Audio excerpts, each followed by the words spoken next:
시편이 이제 오늘부터 보시는 107편부터 마지막 150편까지는 시편을 5권으로 나눌 때 마지막 책 5권의 책이 5번째 책이라고 보시면 되겠습니다. 107편은 각자 자기의 삶에서 구원받은 것을 하나님이 구원하신 그 경험들을 고백하는 그런 감사의 기도라고 보겠습니다. 108편은 그 어려운 상황, 특별히 그 전쟁의 고통 가운데서 하나님을 찬양하고 신뢰하는 그런 믿음의 기도가 108편에 나와 있고요. 그리고 109편에는 아주 자기를 심하게 공격하는 무자비한 그런 적들로부터 하나님께 구해달라고 하는 그런 기도의 내용이 109편에 나옵니다. 107편에 보면 항상 이 시편에서 반복해서 많이 얘기하는 그런 말씀이 그는 선하시며 인자하심이 영원하다. 우리 감사할 조건들, 찬양할 조건이 바로 이거죠. 그래서 성경에서 하나님은 여러 모양으로 여러 가지로 표현을 하지만 하나님이 가장 좋아하시는 표현이 이거예요. 하나님 스스로가 하나님께서 가장 원하시고 이런 하나님으로 좋아하시는 하나님이라는 것은 가장 많이 성경에서 표현되고 있는 것을 보면 돼요. 그래서 가장 많이 표현되는 게 뭐냐면 하나님은 선하시고 그 인자함이 영원하다. 그게 우리가 감사하고 찬양할 조건이라는 거죠. 그러면서 이제 2절에는 이렇게 이야기해요. 여호와의 속량을 받은 자들은 이같이 말할지어다.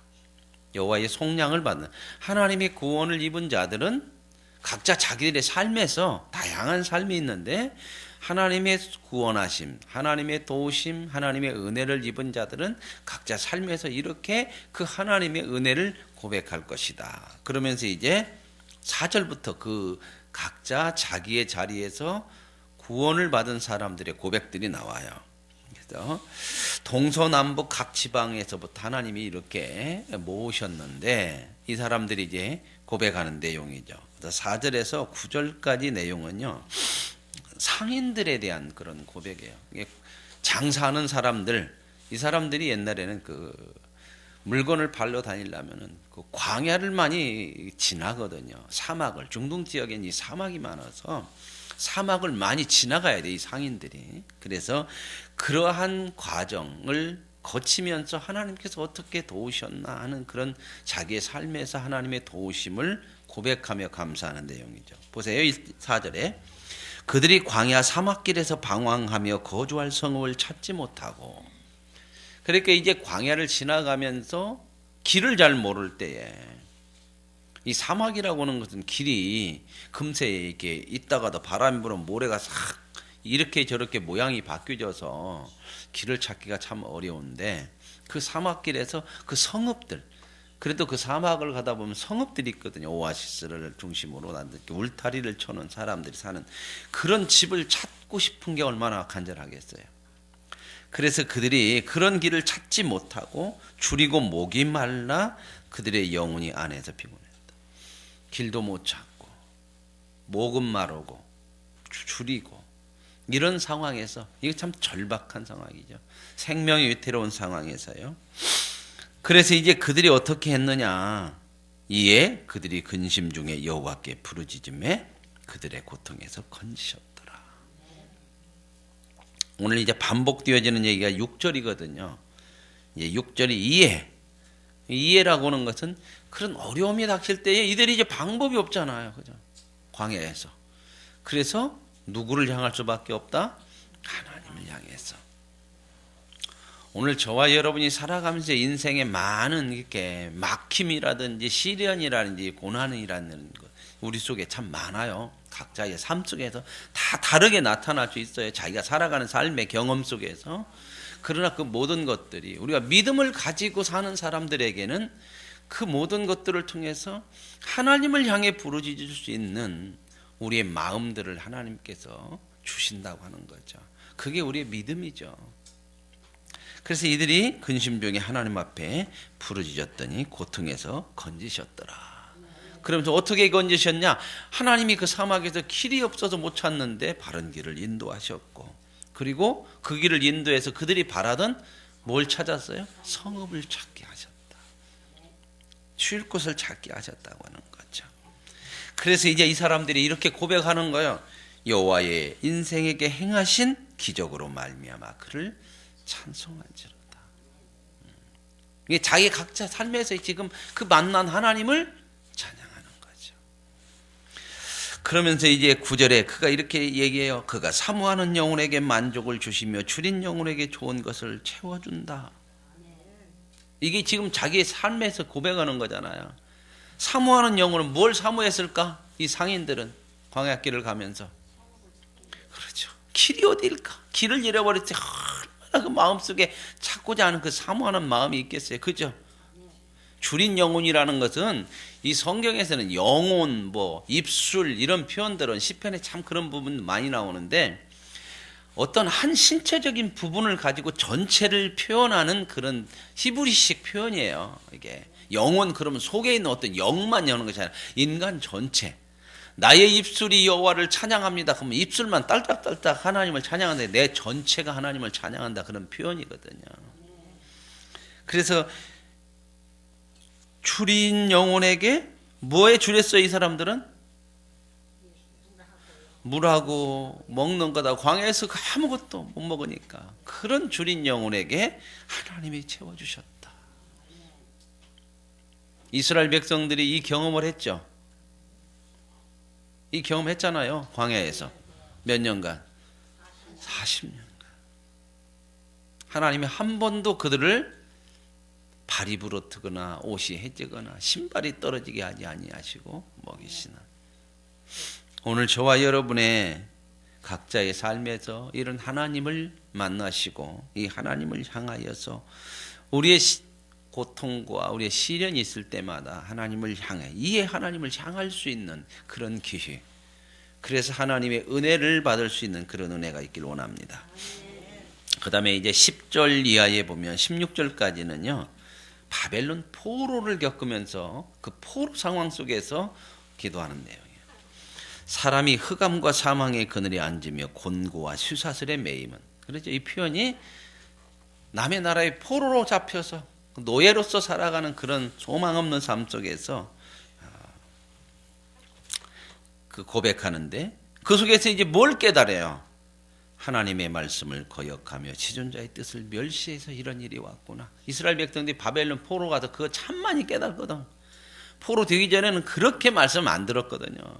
하나님 말씀 해도 무시하고 안 듣고 자기들이 옳다고 그러고, 그러다가 이제 포로가 되고 나서 보니까 이게 우리가 하나님의 말씀을 거역하고 멸시한 결과구나. 그래서 이스라엘 백성들이 70년 포로 생활하고 나서 그래도 믿음이 좋아져. 포로 생활도 돌아와가지고 그들이 마음을 합해서 하는 것이 뭐였냐면 성전부터 짓자. 옛날에는 뭐부터 하자? 욕심이에요, 욕심. 자기들 생각부터 하는 거예요. 인생의 주가 하나님이시구나. 이걸 깨닫고 나서부터는 하나님을 중심으로 살아가는 것이 우선이 되는 거예요. 그래서 그들이 이제 그걸 깨달아요. 그러므로 그가 고통을 주어 그들의 마음을 겸손하게 하셨으니.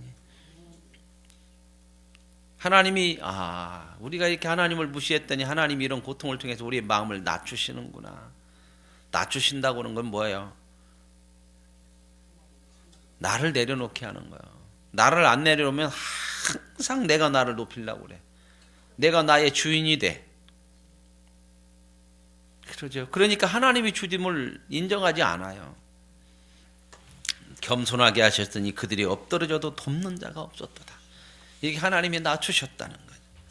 그랬더니 이제 13절에 똑같은 표현이죠. 예. 어떻게 해요?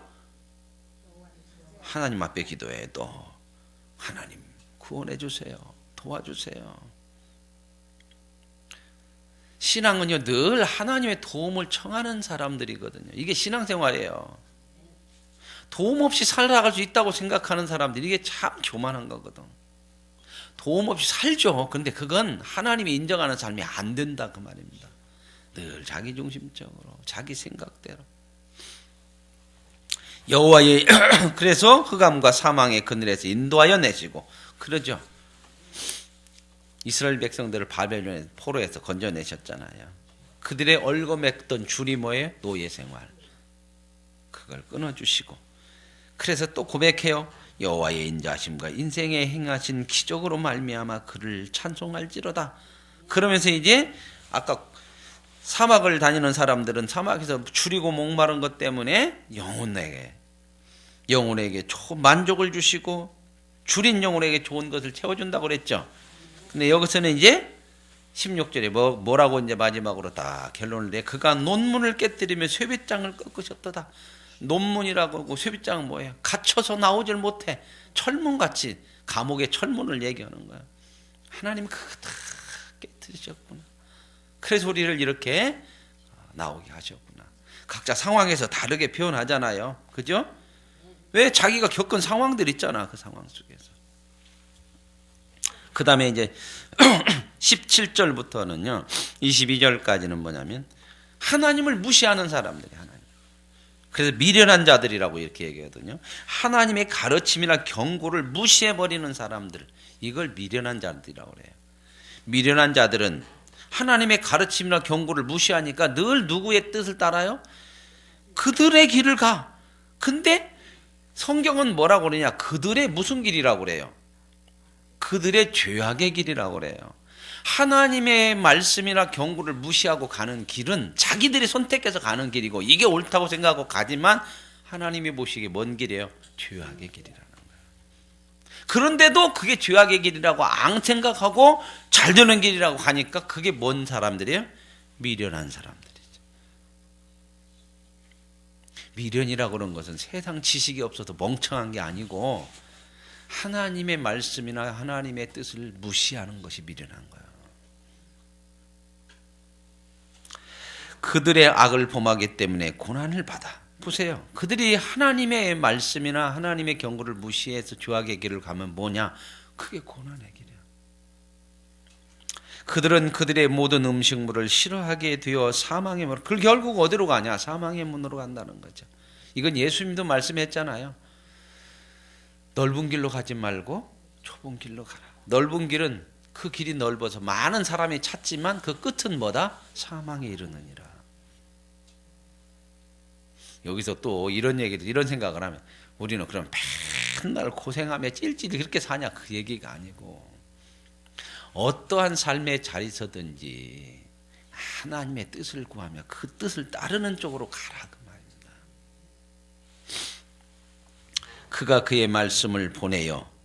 자 보세요. 이 미련한 자들은 아까 하나님의 말씀을 무시하고 하나님의 경고를 무시한다고 그러죠. 그죠? 그러니까 하나님은 어떻게 해요?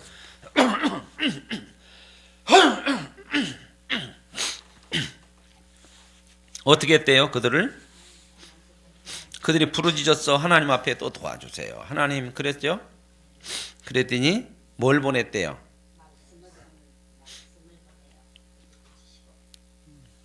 자, 이 미련한 자들은 뭘 무시한다고요? 여러분의 말을 무시하면 어떨 것 같아요?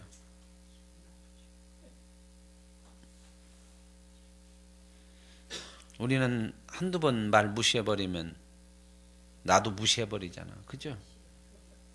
네가 나를 그래? 그럼 나도 너를 무시해버려. 하나님의 마음이 뭐예요? 그렇게 하나님의 말씀을 무시하고 경고를 무시해도 하나님을 향하여 부르짖으면 언제나 도우시는 주님의 마음을 우리들이 늘 품는 것을 배워야 되는 그런 훈련들을 해나가는 거예요. 이런 데서 하나님의 마음을 보는 거거든요. 보세요. 그가 무시한 그 말씀을 보내가지고 그들을 고치시고 위험한 지경에서 건지시는도다.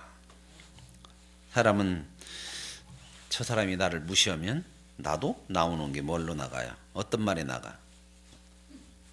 나도 너를 무시하는 강한 말에 나가요. 근데 하나님은 그 말씀을 무시하는 자들에게 고치시는 말씀을 또 주셔요. 그래서 이제 이 사람, 이 미련한 자가 이제 그런 벌써 깨닫게 되는 거예요. 우리들의 고백이에요. 이런 깨달음을 갖는 거예요. 여호와의 인자하심과 인생에 행하신 기적으로 말미암아 그를 찬송할지로다. 누가 이렇게 해야 한다고요? 우리 각자의 삶 속에서 하나님을 만나면서 이런 고백을 하는 거예요. 그래서 하나님 앞에 뭐요? 감사제를 드리며 노래하며 그가 행하신 일을 너무 신나는 거예요. 나는 무시했는데 하나님은 나를 안 무시하고. 그래서 너무 좋은 거야. 감사. 그래서 하나님 앞에 감사하고 노래가 나오고. 그 다음에 23절부터는 32절까지는 뭐냐면 바다에서 무역하는 사람들, 배 타고 다니면서 이런 장사를 하거나 그런 사람들이에요. 보세요. 배들을 바다에 띄우며 큰 물에서 일을 하는 자는 여호와께서 행하신 일과 기이한 일을 어디서 봐요? 깊은 바다에서. 자기 삶에서 다 하나님의 그 역사와 하나님의 은혜와 하나님의 선하심을 볼 수 있다 없다? 다 있다는 거예요. 자기 자리에서. 각자의 삶은 다 틀리지만. 그래서 뭐라고 얘기하냐면 여호와께서 명령하신즉 광풍이 일어나 바다 물결을 이렇게 바다를 다니면서 그 풍랑이 일어나서 그럴 때 참 그러잖아요. 26절에 보세요. 얼마나 그 심각하게 무시무시하게 표현했는가. 그들이 하늘로 솟구쳤다가 깊은 곳으로 내려가나니. 혹시 그 파도 칠 때 배 타보셨어요? 파도가요 세게 치면요 배가 진짜 하늘로 올라가는 것 같아요. 막 파도를 타고 배가 올라가거든요. 그리고 파도가 내려가거든요. 내려갈 때 막 툭 떨어져요. 저는 뭐 그렇게 큰 배는 아닌데 옛날에 뭔 배를 한번 타봤냐면 제주도 가서 마라도 가는 배를 한번 타서 마라도. 근데 그 마라도를 가는데 그날 풍랑주의가 일어나가지고 그런데도 꼭 그날 한번 가보고 싶었는데 마지막 배였어. 더 이상 이제 그다음부터는 못 간대. 근데 큰 배가 아니에요. 사람이 가득 탔더라고. 근데 풍랑주의가 일어난 마지막 배니 이제 더 이상 못 가게 하고 그 마지막 배니 점점점 파도가 일어나는데 1시간쯤 가거든요. 죽는 줄 알았어요. 배가 막 이렇게 드는데 조그마한 배니까 더 요동하죠. 근데 잡을 데가 별로 없어요. 조그마한 배라. 이거 그때 막 진짜 별 생각한 그 짧은 1시간 정도 시간에 정말 세상 말로 안 죽으려고 막 어디를 잡았는데 어떻게 세게 잡았는가 그때는 모르죠. 내려가지고 막 토하면서 막 마라도 구경은 뭐야 마라도 가도 안 했어 막 그 입구에서 내려가지고 막 그러고만 있고 나중에 여기가 너무 아픈 거야. 왜 그런가 했더니 살으려고 뭔가를 잡았는데 어떻게 힘주고 잡았는가 이런 데가 몸살 날 정도로 집단에는 안 죽으려고 막 죽을 힘을 다해서 속에서 막 그랬겠죠. 본능적으로. 야, 그런데 망망대해 가보세요. 망망대해. 그럴 때 이 파도가 치고 그럴 때 뭐가 보이겠습니까? 아무것도 안 보이죠. 그래서 저는 배를 굉장히 싫어하는 사람이에요. 배 타고 간다 그러면 무조건 안 가요. 근데 참 이런 사람들은 이렇게 하늘로 솟구쳤다가 깊은 곳으로 내려가니 그 위험 때문에 그들의 영혼이 녹아. 정말 간담이 녹아. 그 속에서 이제 이리 굴르고 저리 굴르고 그러죠. 비틀거리고 이거 또 이리 굴르고 저리 굴르고 비틀거리고 이 얘기하니까 또 그냥 저는 배 타고 기억이 안 좋은 기억이 너무 많아. 울릉도를 제가 배 타고 3시간 정도 가야 하거든요. 그러니까 안 가요. 제가 절대 안 가는데 하도 목사님들 간 목사님들이 그때 어디 포항에선가 어디가 가면 2시간 반인가 뭐 가고 잔잔하면 아무렇지 않다고 하도 가자고 써. 그래 하면 설마 뭐 멀미약을 먹고 갔는데 갈 때는 괜찮더라고. 잔잔하니까 괜찮더만요. 그래서 쭉 갔어요. 오는 날은 또 뭐 또 그날 배가 마지막 배인데 또 좀 뭐 풍랑이 조금 일어났는데 빨리 나가야 되는데 휴가가 끝나니까 나가야 된다 해갖고 그걸 또 탔네. 탔는데 이제 배가 이제 타고 나서 조금 이따 출발하잖아요. 사람들 다 타야 되니까 통통통통통 흐르잖아요. 그냥 바람이 이제 살살 부니까 배가 이렇게 하는데 거기서부터 이제 출발도 안 했는데 속이 뒤집어지기 시작하네. 막 이렇게 하니까 그래가지고 출발도 안 했는데 어디로 들어갔냐면 화장실로 들어갔어요. 화장실이 몇 칸이 있잖아요. 문을 잠궈놓고 나 저 혼자 문을 화장실 하나를 독차지였어. 열어줄 수가 없어. 이 토하니까. 그래서 출발하기 전부터 어디 포항인가 묵훈가로 나올 때까지 2시간 반인가 3시간 반을 그 화장실에서 저 혼자 변기 붙잡고 기도를 그렇게 했으면 은혜를 받지. 못 나왔어요. 여러분 2시간 만에 3시간 동안 그 변기만 붙잡고 화장실에 아무리 두드려도 못 열어줘. 일어날 힘도 없고 변기 통에다만 대고 쳐박고 이러고 있으니 정말 마음속에 바닷속으로 뛰어들고 싶더라고. 문 열고 나가서 뛰어들어서 죽었으면 좋겠어. 그런 경험이 있어서요. 저는 안 타요. 배. 저보고 어디 배 타고 가자고는 하지 마셔요. 1시간 정도는 가요. 그 정도는 괜찮은데 그러고 나서는 딱 도착하니까 그때 문 열고 짐이고 뭐고 그냥 기어갖고 나와서 땅에 내려서 그랬더니 어디가 이제 아프냐? 그날은 여기가 너무 아픈 거야. 여기 가슴이. 왜요? 변기를 잡고 이랬더니 이게 부딪혀갖고 여기가 너무 아픈 거야. 그래가지고 이제 집에 가야 하니까 버스를 탔는데 그 봉고차를 탔는데 목사님들 같이 탔는데 차가 이제 멀미나서 또 못 타겠는 거야. 이게 후유증이 있어서 참 배는 저는 못 타겠어요. 근데 여기 이 심정이 참 이해가 돼. 이리 굴르고 저리 굴르고 취한 자 같이 혼돈 속에 빠지는. 그랬더니 어떻게 했더라?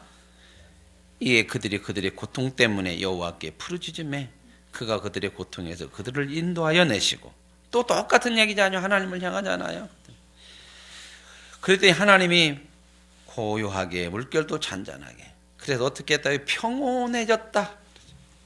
그래서 기뻐하는 중에 여호와께서 그들이 바라는 항구로 인도하시는도다. 그렇죠.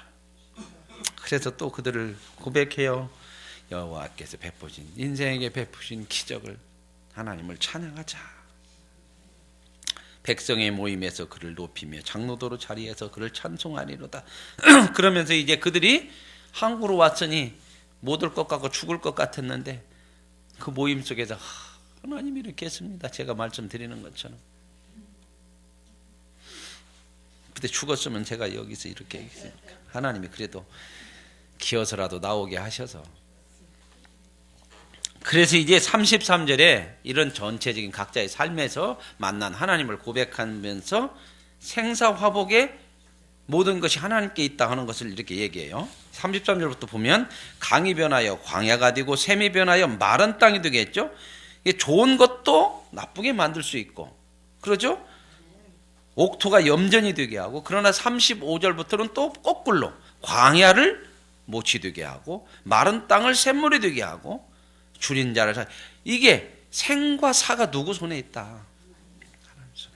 그러니까 모든 것의 주는 하나님이다.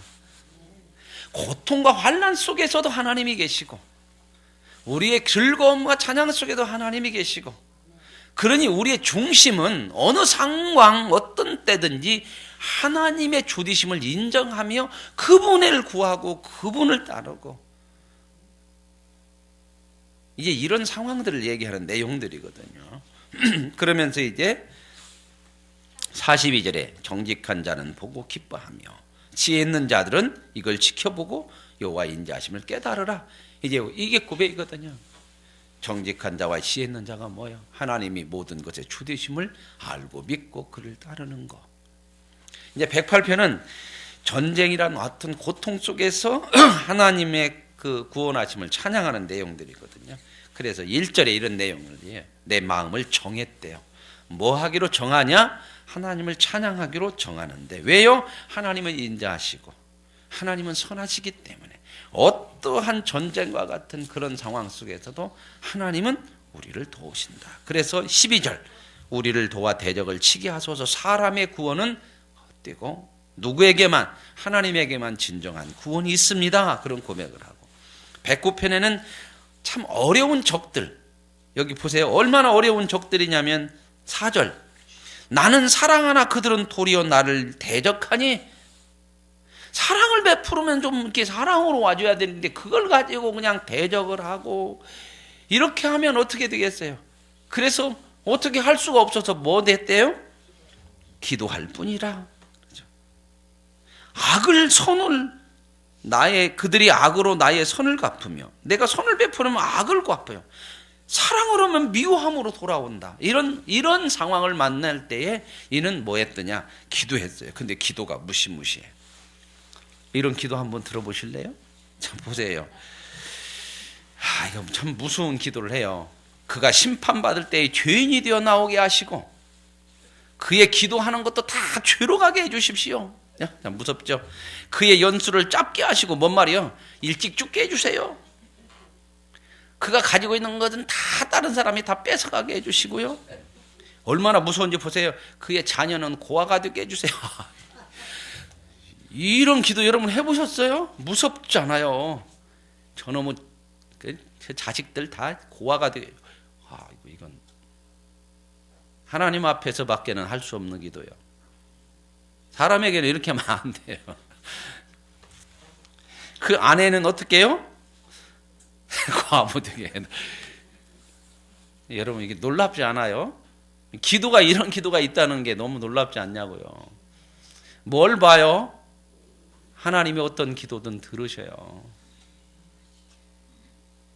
정말 여러분들이 원수 같은 사람을 만나면 원수고 싸우려고 하지 마시고 기도하세요. 이런 기도 하더라도 하나님 앞에 기도하시라 그 말입니다. 그래서 하나님이 뭐라? 원수 갚는 것을 누구에게 맡겨라? 네가 원수를 갚았으려고 네 손에다가 피를 묻히면 그 원수는 영원히 원수가 돼. 그 사람은 당하고 나면 뭐라고 생각해? 저놈이 내 원수요 또. 그러면 자자손손 원수가 생겨. 그 다음에 보세요. 그의 자녀들은 이건 말도 하기 어렵네. 유리하며 구걸하고 그들의 행패한 집을 다 빌어먹게 해돌려. 자녀들이 다 빌어먹게 해돌려. 수고한 거 다 넘이 가져가고 12절에 아무도 그에게 인애를 베풀 사람이 없고 13절 무시무시해요. 아까는 빌어먹게 해돌라고 자손이 이제 끊어지게 해돌려. 아예 그의 이름이 없어져 버리고 지워졌어. 그냥 이 땅에서 끊어지게 자손이 딱 끊어지게. 저주 같은 말이잖아요. 그죠? 근데 이걸 하나님 앞에 기도해요. 그러면서 이제 17절에 이런 얘기예요. 그가 저주하기를 좋아하더니 그것이 자기에게 임하고. 그게 자기에게 악한 사람들이 결국은 뭐냐? 그 저주하고 악으로 대항하는 것이 자기에게 임한다는 거야. 이걸 알면 그와 원수같이 싸우지 말고 하나님을 향해 기도하고 내게 맡겨라. 반드시 그렇게 된다는 거야. 네가 안 갚아도 그렇게 가. 악을 행하면 악이 그 사람에게 돌아가요. 돌아가는 걸 내가 갖다가 악을 주려고 할 필요 없잖아. 왜 내 손에다가 피를 묻히려고 그래. 여러분 저 사람이 악하게 왔다고 하더라도 내가 악하게 가면요. 내가부터 악한 마음이 이 속에 생기는 거예요. 내가 먼저 강팍해진다니까요. 싸우면 강팍해져요. 저는 요즘 그런 걸 봐요. 요즘 한나라당이 자유한국당이죠. 하도 이름도 바꿨다니까. 자유한국당 중에요. 아주 자유한국당은 우리나라의 보수를 대변하는 당이잖아요. 근데 자유한국당 속에 노동운동의 일선에 섰던 사람들이 몇 사람들이 있어요. 이번에 그 원내대표된 사람 김성태 있죠. 김성태 의원 모릅니까? 그까짓 것이 내 나먹기 살기는 어려운데 그거 뭐 관심도 없죠. 김성태 의원 말려갖고 막 강하게 얘기하는 사람이 있어요. 강짜라고 소문난 사람. 그 사람 노동자의 출신이거든. 노동 현장에서 운동했던 사람이거든. 경기지사 했던 김문수 씨 있죠. 그 사람 다 사회운동한 사람들이에요. 이런 사람들이 이 운동하다가 돌아섰어요. 180도 돌아앉으니까 세상 말로 그렇게 앞서서 운동한 사람이 완전히 꼴통이 됐잖아요. 더해. 왜요? 그 싸움을 하면서 마음의 심령이 강팍해지는 거예요. 이거 잘 못 다스리면요. 옳은 일 하다가 이런 부분들이 있거든요. 그래서 참 우리 마음을 잘 다스리는 게 중요해요. 7, 80년대 대학생들이 민주화 운동을 참 많이 우리나라 그들의 민주화 운동 때문에 우리나라 민주화 이렇게 온 거예요. 근데 많은 젊은이들이 교회를 떠났어요. 왜요? 그거 하다가 마음이 강팍해져서 교회가 뭐 아무것도 아니네 이렇게 하고 떠나버렸어요. 그런 위험들이 있어요. 이 운동하는 사람들이 이런 부분을 조심해야 돼요. 운동하는 것 사람뿐만이 아니에요. 앞서서 하는 사람들, 일하는 사람들이 이 적이나 자기 어떤 환란이나 뭔가 마음에 안 드는 거 이런 것 때문에 자칫하면 마음이 강팍해져요. 그래서 우리가 늘 하나님 앞에 구해야 되는 거예요. 특별히 리더들, 교회 지도자들은 하나님 앞에 엎드려야 돼요. 왜? 더 많은 사람들로부터 때로는 공격도 받기도 하고 더 깊이 들어가서 알게도 되고 그러면서 마음이 강팍해지면 자꾸 우리 심령이 메말라가요. 그럼 나도 모르게 원망 불평이 막 나오고. 왜? 원망 불평이 나온다 하는 것은 내 심령에 메마름이 왔다는 거거든. 그래서 우리는 늘 하나님 앞에 구해야 돼요. 하나님. 사도 바울도 얘기하잖아요. 노마세요. 너희들이 사람을 권멸하기나 자비함이나 뭘 베풀려고 하거든 조심해라. 그때 뭔 마음, 누구의 마음을 품어라? 예수의 마음. 싸울 때 예수 마음 품으라는 게 아니요. 선한 일을 하면서 그로 인하여서 교만해질 수 있고 자기 의가 될 수 있고 그런 것들을 통해서 예수의 마음, 그럴 때 조심해야 되는 거야. 예수의 마음. 옳은 일을 한다고 하면서 그럴 때 참 많거든요. 그래서 우리는 생사화복이 누구 손에 있어요? 하나님 앞에 나가기를 게을리하면 안 돼요. 오늘 여기서도 그런 내용들이거든요. 그러면서 쭉 얘기하면서 마지막으로 30절에 하나님을 내가 찬성한다. 그러면서 그가 궁핍한 자의 오른쪽에 서서 영혼을 심판하려는 자들에게서 구원할 거다. 결국 구원은 하나님에게 있다. 오늘 저와 여러분이 하나님으로 인하여 구원을 받은 사람들이고 우리의 살아가는 삶의 현장 각자의 삶은 다르지만 그 속에서 하나님을 만나실 겁니다. 그리고 결국은 하나님을 향하게 하시고 그 하나님을 경험하게 하실 거예요. 그 속에서 하나님이 나의 주 되심을 더 많은 삶 속에서 고백하시고 그래서 그분에게 내 인생을 맡겨드리며 그분을 더 많이 내 영이 향할 수 있는 그런 믿음의 삶으로 정말 심령이 가난한 자요 온유한 자요 하나님의 복을 누릴 수 있는 하나님의 백성으로 살아갈 수 있기를 원합니다. 하나님 아버지 감사합니다.